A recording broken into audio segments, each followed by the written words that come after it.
A Mulher Forte, por Monsenhor Landriot, arcebispo de Reims.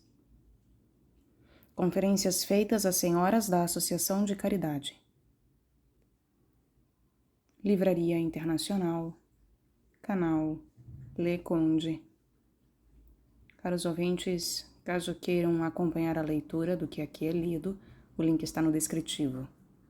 Deixo aqui o meu muito obrigada ao site Alexandria Católica, que nos disponibiliza diversas obras católicas para download, ajudando assim na divulgação pública de obras importantes do catolicismo.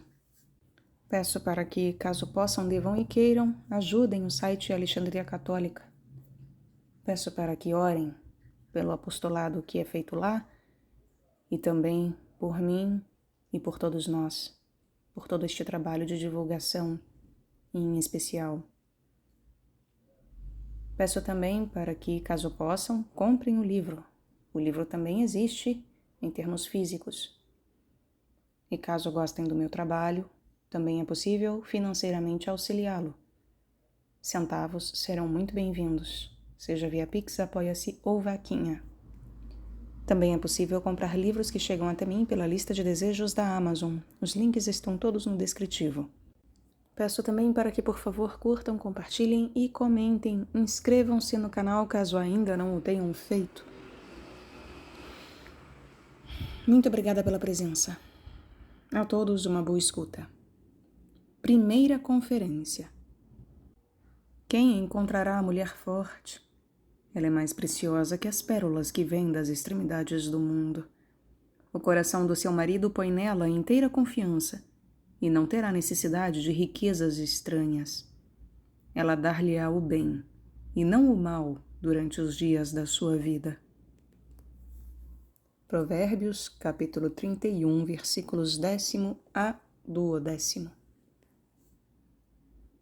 Senhoras, qualquer escrito divinamente inspirado é útil para instruir e para ensinar, a fim de que nos façamos perfeitos e próprios para todas as boas ações. A Sagrada Escritura, dizem os Santos Padres, é como um vasto prado, esmaltado de flores, onde as plantas mais formosas, mais variadas, de mais admirável matiz, crescem e se desenvolvem para agrado da vista, preparando para os dias do outono saborosíssimos frutos. Com efeito, nada há mais profundo que o ensino das divinas escrituras, nada mais belo, mais simples e ao mesmo tempo mais gracioso. As palavras dos livros santos têm um sabor particular, uma luz que lhes é própria, uma claridade e um calor que penetram de certo modo, que atraem o coração por um movimento, tão doce quanto enérgico. Nunca as obras dos homens produziram um resultado tão maravilhoso. Uma única palavra da Bíblia converte-se em semente que produz centuplicados frutos e desenvolve na alma uma farta seara de virtudes, quando encontra o terreno bem preparado. Vede este grãozinho que a brisa suspende no ar. Se o examinardes de perto, achá-lo-eis munido de um aparelho, alternativamente sólido e delicado, semelhante a umas asas. Como ele ondula ligeira e graciosamente, segue à mercê da providência, cujo olho maternal o acompanha sempre. E quando lhe chega a hora de germinar, dir-se-ia que uma mimosa e previdente mão o abate sobre um fragmento de terra. Cai, penetra, desenvolve-se, cresce e carrega-se de numerosos e fecundos frutos. Assim vão as palavras da Escritura Sagrada. Graças à predicação evangélica, o ar está cheio destes germens divinos, e as sementes aladas volteiam por toda parte. E quando uma alma está preparada, o sopro da graça leva-lhe um destes maravilhosos átomos, que vem não se sabe de onde, e que pode produzir com o tempo uma floresta de alentadas flores. Et terra gegnet germen suum, et pomis arboris replebuntur. Eu já por várias vezes, senhoras, nas nossas conferências mensais, tive a ocasião de apresentar às vossas meditações algumas frases da Bíblia, sobre os vossos principais deveres, e muito feliz me julgo por fazer-vos a justiça de crer que a semente divina caiu sempre em terras excelentes, o que não é de certo a menor consolação, nem a menor recompensa do vosso pastor. Havia muito tempo que eu alimentava a ideia de comentar um admirável capítulo dos Provérbios sobre a mulher forte. Parecia-me até ter antecipadamente visto nele numerosas e interessantes conclusões para a prática da vossa vida, porque a Bíblia, que fala muitas vezes da mulher e dos deveres que lhe cumprem, parece ter resumido em tal capítulo a substância de seu ensino. Começaremos, pois, agora e prosseguiremos sucessivamente, a par e passo dos desenvolvimentos que se apresentarão ao meu espírito. Quem encontrará a mulher forte? Mulierem fortem quis inveniet. O Senhor estabelece as suas obras duas a duas, diz a Sagrada Escritura. E o contraste é uma lei da criação. Intueri in homina operi altissimi, duo et unam contra unum. Este contraste é frisantíssimo na criação do homem e da mulher e na distribuição das suas qualidades diferentes. Ao homem, do modo mais especial, conferiu a inteligência, o conselho e a força. À mulher, a inteligência do coração, a flexibilidade. É certo que as riquezas de uma destas duas maravilhosas criaturas não são completamente recusadas à outra. Designo somente as qualidades que, segundo as leis ordinárias, dominam numa mistura, em que os dons são continuamente variáveis. Permito-me explicar um pouco melhor, caros ouvintes. O que o autor nos quer dizer é que ao homem há a predominância de inteligência, conselho e força enquanto características arquetípicas, e na mulher a inteligência do coração e a flexibilidade, sendo que tais características não faltam um ao outro, como se ao homem não houvesse inteligência do coração e flexibilidade e à mulher inteligência, conselho e força. Ele fala apenas sobre aquilo que está estabelecido ordinariamente, enquanto dominação nesta mistura que todos somos, em dons que são continuamente variáveis. Assim, a força não é geralmente tida como caráter próprio e predominante da mulher, o que, por sem dúvida, não é afirmar que a mulher não possa ser forte e corajosa, nem tampouco que o homem, em muitas circunstâncias, não seja mais fraco que a mulher. Não, trata-se unicamente do que mais habitualmente se apresenta, do que resulta da constituição primitiva, dos dons especiais concedidos à mulher e da sua missão neste mundo. Diremos ainda que, ao lado de cada uma das nossas boas qualidades, se acha um defeito posto, e que, em consequência das enfermidades da natureza e das misérias do pecado, a flexibilidade de caráter e a agilidade de constituição facilmente degeneram em fraqueza e inconstância. Foi isto que fez dizer a São Tomás que as imperfeições do temperamento entram por muito na fraqueza censurada às mulheres. Propter imperfectionem corporalis nature. Também o sábio responde ao pensamento dos séculos e ao julgamento da experiência quando exclama: quem encontrará a mulher forte? Talvez a resposta fosse mais fácil se se perguntasse: quem encontrará a mulher volúvel, inconstante, sucessivamente ardente e fria? Quem encontrará esses caracteres entusiastas que passam com a extrema rapidez de uma e outra convicção, cheios de indolência e inconsistência, e semelhantes aos seres gelatinosos que se decompõem sobre a areia, na praia, junto ao mar? Quem encontrará as naturezas móveis como o vento, que mudam de opinião conforme as variações do tempo, ou os caprichos da multidão insensata? A tais interrogações haveria imediatamente respostas, e numerosas as aplicações. Quem encontrará a mulher forte? Essa mulher que sabe beber numa cotidiana coragem e energia necessária para fazer face a todas as dificuldades da sua oposição, aos enfados diários, às preocupações de todas as horas e às contrariedades incessantes. A mulher forte que resiste aos numerosíssimos embates da vida, às tristezas da família, aos atritos da vida interna e a todos os íntimos pesares que, semelhantes às legiões de insetos do outono, de contínuo cercam o coração da mulher.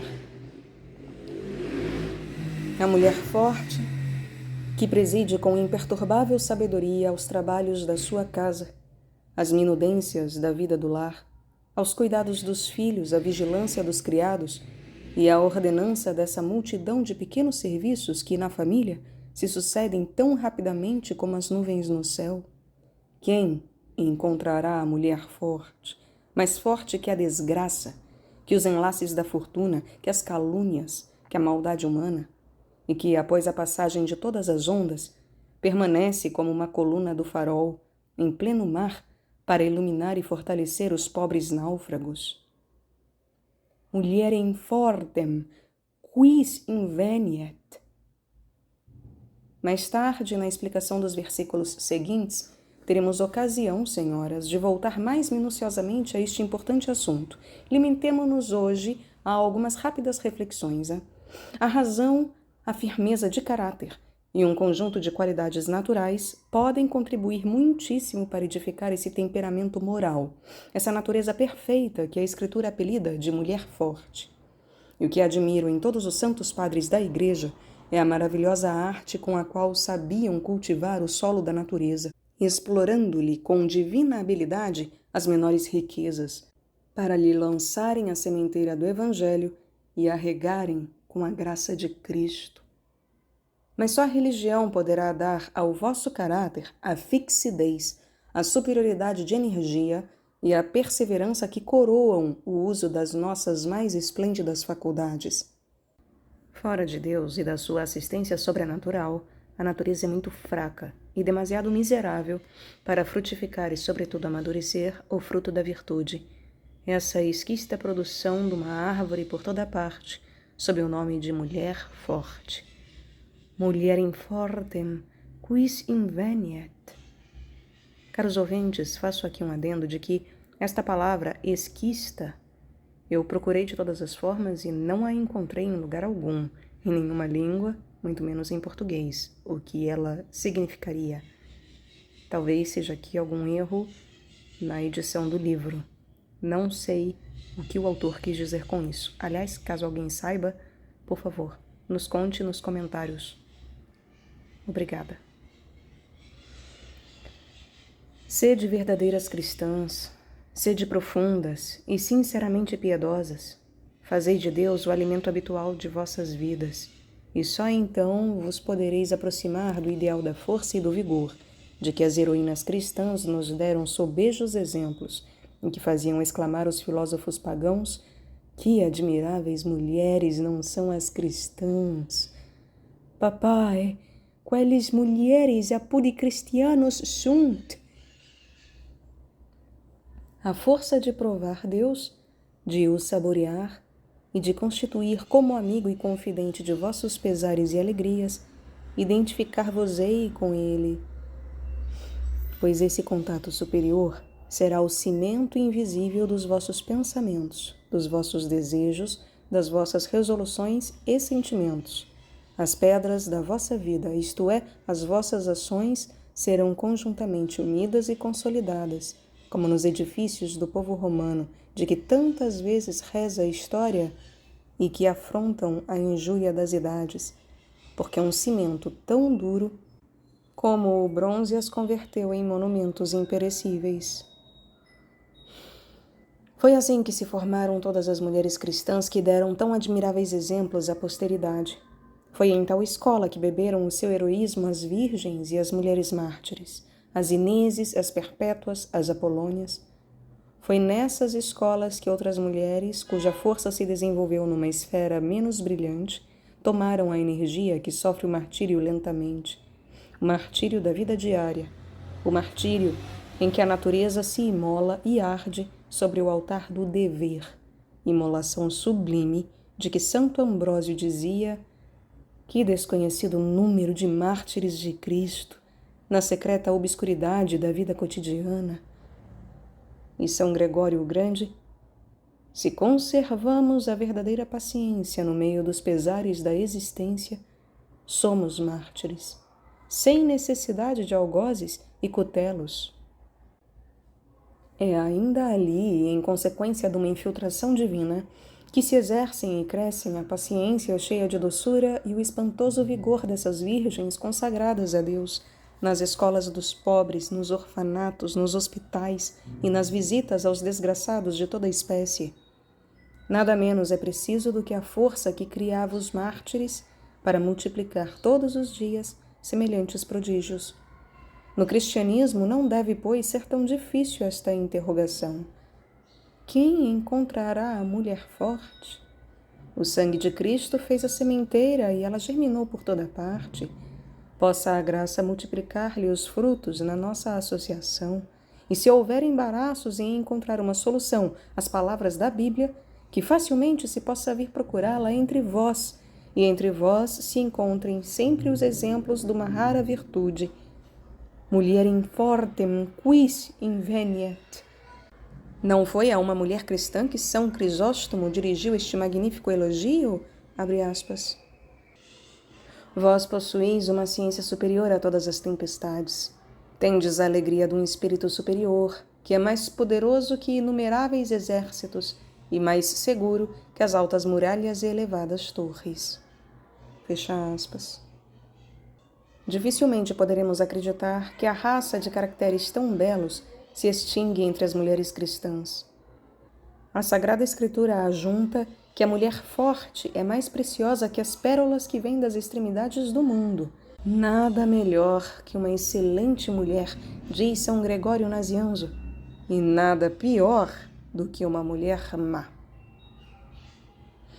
A mulher excelente é um preciosíssimo tesouro para a sua casa.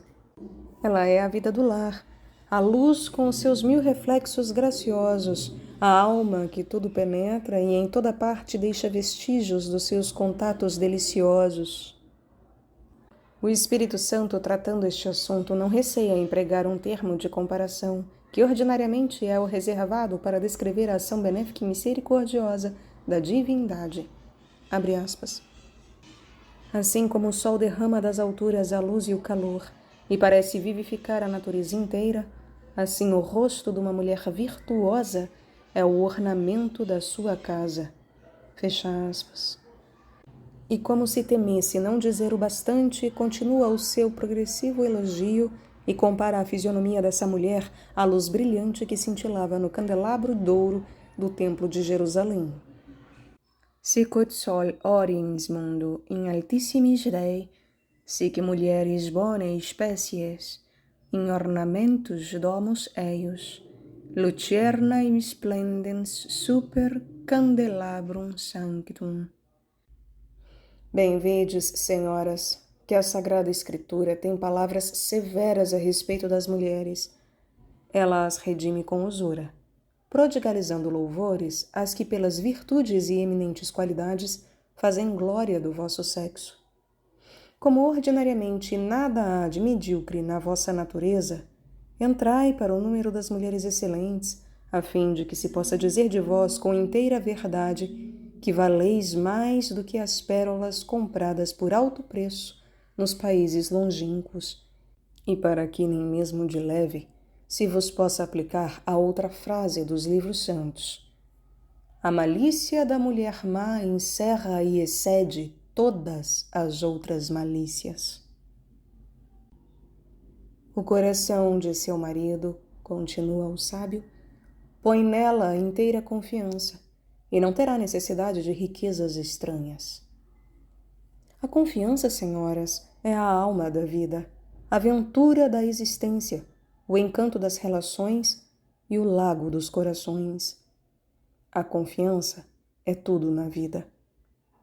Onde não há confiança existe a morte, e alguma coisa pior ainda do que ela, que é uma existência que não tem os seus elementos e cuja respiração é continuamente opressa. Se eu tivesse de pregar a vossos maridos, dir-lhes-ia: fazei por merecer a confiança de vossas esposas, porque a íntima confiança do coração é uma coisa que se não dá nem se impõe, mas que é necessário conquistar pela virtude. De tão elevadas coisas depende a confiança, que Deus não a quis pôr à livre disposição do homem. E eu devo agradecer-lhe, porque ele não podia proteger mais vitoriosamente o mais nobre patrimônio da humanidade, o respeito das grandes e das belas coisas. Eu perguntaria ainda a vossos esposos: quando perdeis o respeito e a confiança de vossas mulheres, não sois vós os que principalmente mereceis a acusação? Mas é a vós, senhoras, que me dirijo. A vós que eu intento fazer boas, excelentes, perfeitas, quaisquer que possam ser os defeitos que vos rodeiem. Mereceis sempre a confiança de vossos maridos, e merecê-la-eis infalivelmente por uma vida exemplar, por uma doce virtude, paciente, constantemente invariável, mesmo em meio de tudo quanto possa fervir-vos. Um homem pode ter grandes defeitos, vícios graves. Pode ter as suas horas de irritação, em que tratará a sua companheira com termos tão duros quão injustos. Não importa. Se a mulher for o que deve ser, respeitá-la-á, apesar de tudo, e porá nela a inteira confiança, e a despeito das palavras violentas nas quais muitas vezes a paixão finge crer quando a cólera as profere, o coração permanecerá fiel. O coração curva-se perante a virtude. O coração terá confiança, porque um outro privilégio da verdade é que não é permitido ao homem desprezar muito tempo e seriamente uma virtude que nada abala e que persiste no meio de duríssimas experiências. Mas quanto mais feliz não é o lar onde o coração dos dois esposos é atraído por uma confiança recíproca, onde existe a fusão das almas, onde elas se inclinam naturalmente uma para a outra, como dois vasos, um dos quais encerra o licor necessário ao outro. As iguais uniões são uma das mais preciosas bênçãos do céu. São a riqueza e a felicidade da existência, como lhe chama São Crisóstomo. São o paraíso na terra. São, depois das alegrias celestes e dos júbilos de fé neste exílio da terra, o antegosto de melhor da vida, de vida em que tudo quanto o coração pôde sonhar será o objeto da nossa íntima posse, o respeito, a confiança, o amor puro e a eternidade. O marido, nesta vida de confiança mútua, derrama na alma da mulher a inteligência, a luz, o vigor, e o conselho, pelo seu lado, entretece para o esposo uma coroa de flores graciosa. Ela dá-lhe, como árvore fecunda, a frescura e os frutos da alma afetuosa. Recompensa-o das fadigas da vida, bebe-lhe as lágrimas e infiltra-lhe nas veias um óleo de alegria e de felicidade. A mulher forte, diz o Espírito Santo, é o júbilo de seu esposo, porque lhe fará viver em paz todos os anos da existência. Introduzir-lhe-á o vigor nos ossos.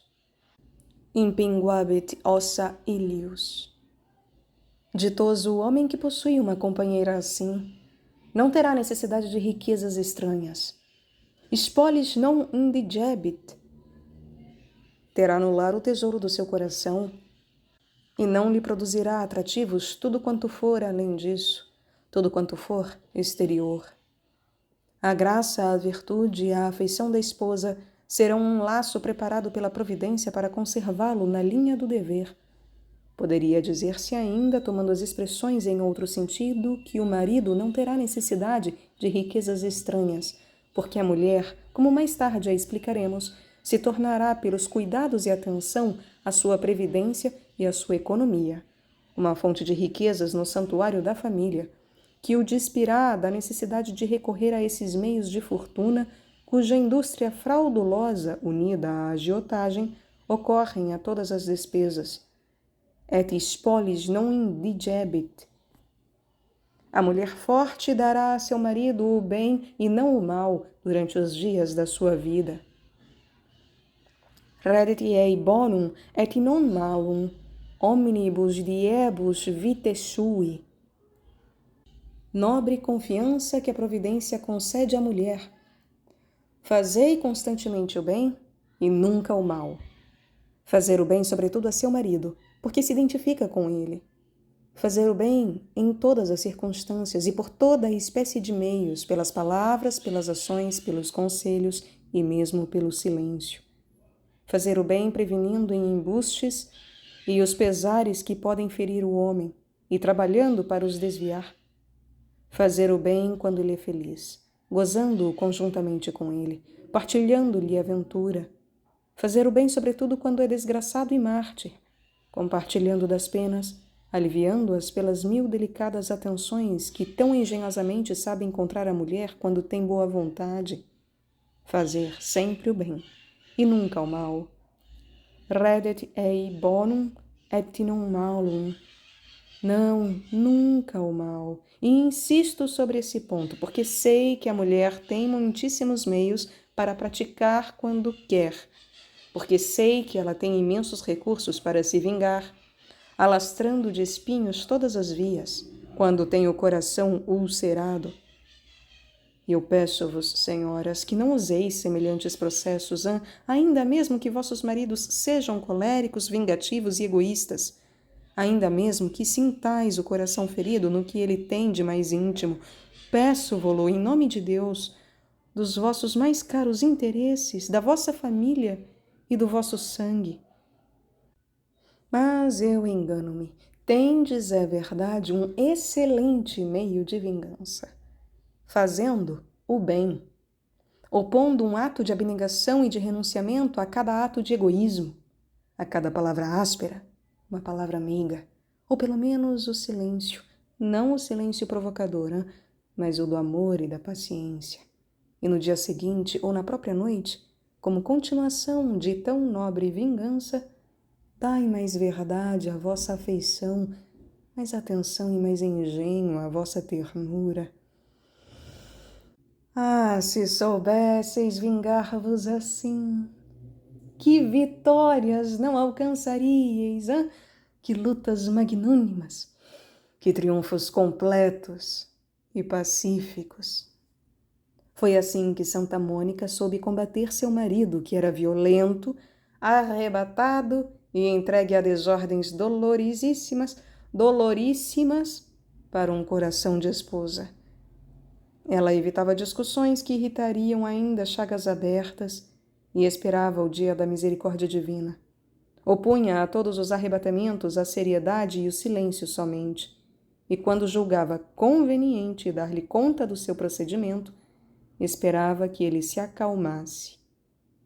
Foi isto, continua Santo Agostinho, o que fez com que ela ganhasse a admiração e o respeito e o respeitoso amor de seu marido.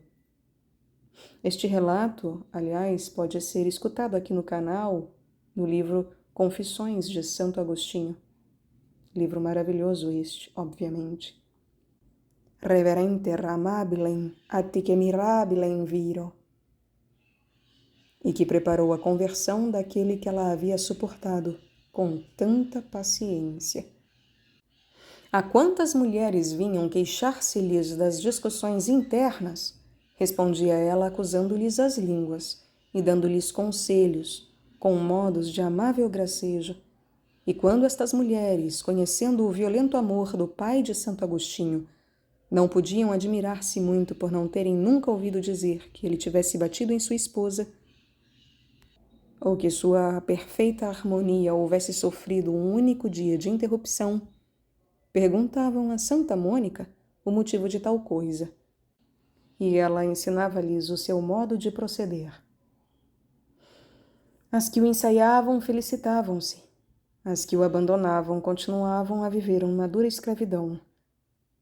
A própria avó da santa havia se deixado prevenir contra ela por pérfidas insinuações, mas, desarmada por uma paciência infatigável, por um sofrimento cheio de respeito e de doçura, caiu em si e denunciou o seu filho às línguas viperinas que perturbavam a paz no lar. E dali em diante viveram juntas, e no encanto da mais afetuosa benevolência. Nullaque iam audente, memorabili inter se benevolentiae suavitate virxerunt. Imitai, senhoras, este esplêndido modelo. Será a melhor resposta a muitas objeções, o meio mais seguro de evitar numerosos perigos e de fazer desaparecer uma grande parte de obstáculos que se opõem à paz das famílias. Imitai esta santa alma, de que Santo Agostinho dizia que ainda entre os dissentimentos e as animosidades intervinha somente para pacificar, e a qual muitas vezes, confidente de propósitos cheios de fel e azedume, não dava às pessoas interessadas senão as palavras que podiam servir para as aproximar umas das outras. Nisi quod ad eos reconciliandus valeret. Terminemos este entretenimento com as últimas palavras do versículo. Ela lhe dará o bem e não o mal todos os dias de sua vida. Omnibus diebus vitae sui. Sim, todos os dias da sua existência.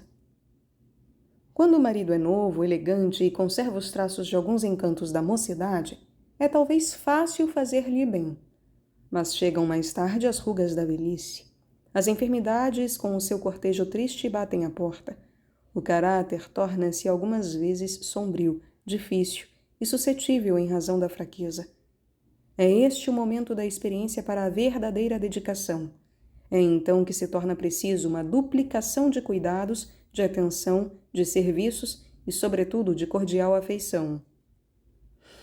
Disse que o vinho é o leite dos velhos. Esta frase é ainda mais verdadeira para o vinho dos afetos. Deveis ter no coração algumas gotas deste licor. Deveis tê-lo até em abundância para o pouco que conservais o da juventude e o da virilidade. Ministrai a vosso marido diariamente uma taça dele, tão cheia que transborde, que desborde, a vosso marido que já sucumbe, e em cuja fronte há já os traços dos últimos dias do outono e o selo dos primeiros do inverno. Dai vinho aos que têm coração triste, diz o Espírito Santo. Date vinum isqui amaro sunt animo. E o melhor líquido, o que mais aquece o sangue da alma, quando ele pudesse ser gelado ao sopro da indiferença, é o vinho da afeição. A natureza, senhoras, desfaleceria muitas vezes nesta penosa tarefa, mas é a mulheres cristãs que eu me dirijo para lhes dizer que a piedade acabará por aliviar o que nem sempre seria agradável à pobre humanidade, numa vida de sacrifícios. Só a religião pode formar as mulheres verdadeiramente fortes em todas as circunstâncias da vida. As mulheres verdadeiramente superiores, que dominam os acidentes, as desgraças da existência, as repugnâncias da natureza, os defeitos do caráter e os atritos contínuos em que a alma é como que triturada no meio de pesadas pedras, ou, o que não é menos doloroso, lacerada entre 1000 afiados espinhos. Só uma piedade profunda e séria poderá desenvolver entre as mulheres o temperamento moral que resiste às dificuldades e torná-las semelhantes às aves, para se elevarem acima das nuvens e das tempestades e melhor cumprirem os seus deveres na severidade de uma paz inteiramente celeste. Mas para ser semelhante à ave, é necessário ter asas. E Deus só pode dar à alma as asas divinas, tão sólidas como leves, com as quais sobe e desce, como para disputar o prêmio da força e da agilidade dos príncipes do ar. Segundo a comparação do profeta, qui in navibus celli ludunt. A força consiste muitas vezes no emprego dessas almas da alma, sobretudo quando são animadas por um espírito da inteligência. A spiritus in alis erum. Posso, Senhor, dar-vos duas, como a mulher de que reza a Sagrada Escritura, pois não vos serão inúteis para cumprirdes com energia e perseverança a vossa missão de mulheres fortes. Date sunt mulheres alle due.